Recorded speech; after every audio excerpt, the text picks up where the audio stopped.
Thank you for tuning in to Code Red Exposed. Now today I'm going to expose, let's talk about issues. Let's talk about lifting the embargo for Cuba.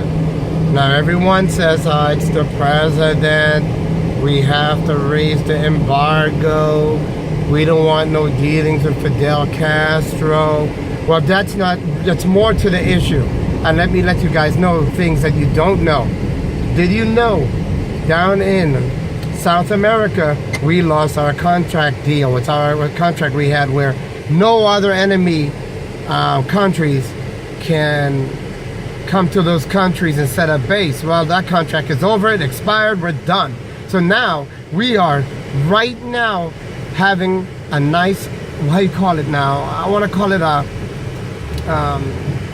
we're trying to now gain trust with all these countries now, so they will not allow Russia, China to be in our backyard. How do we go about doing that? Think about it. Well, let's see. Oh, let's first lift the embargo with Cuba and become friends with them again and make sure that Russia would never set up base there. Oh, second thing, let's just make sure that we have good relations with them, because soon their leaders, that leader will be gone and there will be a better leader, and hopefully that better leader will be a better person. But you know, once they lift the embargo, the Cuban American rich people, politicians will take over and change the country for the good. Now, second thing, now let's talk about Mexico. Everybody's talking about immigration. Well, immigration is very easily controlled. Put up a wall, put up infrared, put up, what do you call it, cameras, and put a 50-foot wall and 30-foot wall deep into the ground, on 50-foot wall standing high on both on the border. Okay, can we do it? We can do it like it's nothing. We get that done in a year because we are America. Trust me, we do that really fast versus, you know, most countries. Now, why don't we do it? That's what you should ask yourself.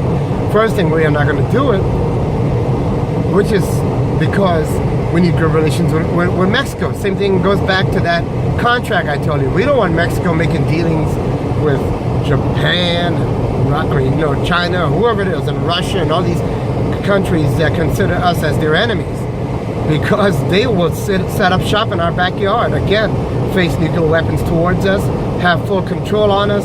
We don't want that. So let's just focus on the main issues. This is more than what our president can do for us. This is more. These are negotiations that must be done. Let's talk about Iran.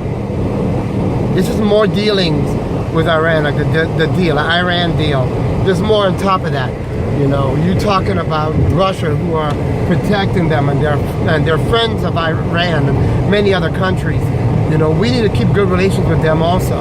We don't want them, you know, making backyard deals also with our enemy countries.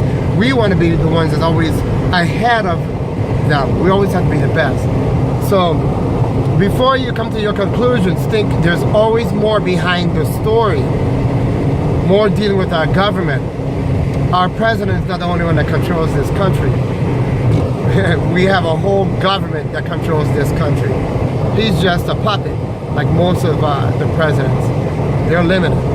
But and let's go back to you know, this contract deal. I don't know how we're going to fix that, but it could be, you know, a beginning to an end of our world, because all our countries want to do, like China, Russia, North Korea, Iran, and a lot of Middle Eastern countries besides Iran, which everybody keeps focusing only on Iran, wants to end our country.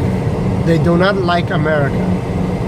Everybody is in war for power, and they want to bring us to the smallest, you know, they want to weaken our power, and they want to become the bigger power, which Russia and China are the only ones that are capable of maybe kind of like, I mean, they can't do it, but it's a good possibility that they could try, you know, because they have a lot of friends too like us.